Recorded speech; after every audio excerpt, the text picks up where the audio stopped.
même quand on est en classe de seconde au lycée, disons qu'on a des cours de physique, même les lois physiques les plus évidentes en apparence, les principes de la mécanique, de Newton par exemple, ils sont contradictoires avec les phénomènes tels que nous les observons. Par exemple, quand j'étais en classe de seconde, on m'a appris le principe d'inertie de Galilée.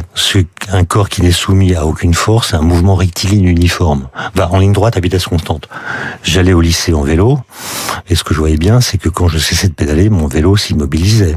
Donc ce qui était contagieux, c'était l'immobilité.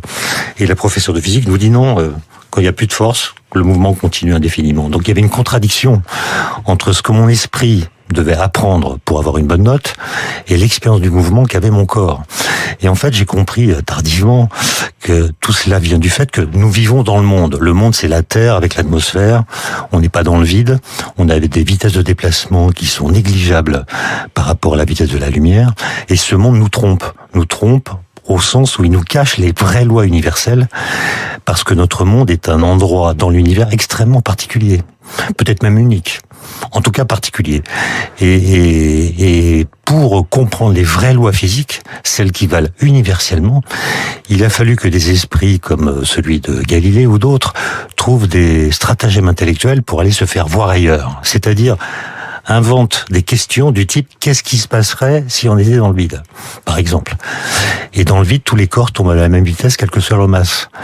Ce qui n'est pas ce que nous voyons dans notre monde. Je pense qu'au Husserl, qui a écrit un très beau livre au début des années 30 qui s'intitule « La Terre ne se meut pas », évidemment que la Terre tourne autour du Soleil. Mais pour nous, elle représente ce qu'il appelle un archifoyer. Nous sommes géocentrés.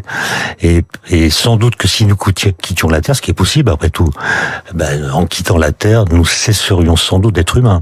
Je pense que nous sommes terriens avant d'être humains. Je pense qu'on peut-être aller sur Mars, mais le voyage va être éprouvant. Le séjour là-bas, pour les premiers, j'entends, quand ils arriveront sur Mars, il y aura personne pour les attendre. Ils auront été quand même pas mal traversés par du rayonnement cosmique. Ils vont vivre des éruptions solaires. Et quand ils reviendront, je pense qu'on aura du mal à les reconnaître. Il leur faudra quelques années de psychanalyse, peut-être.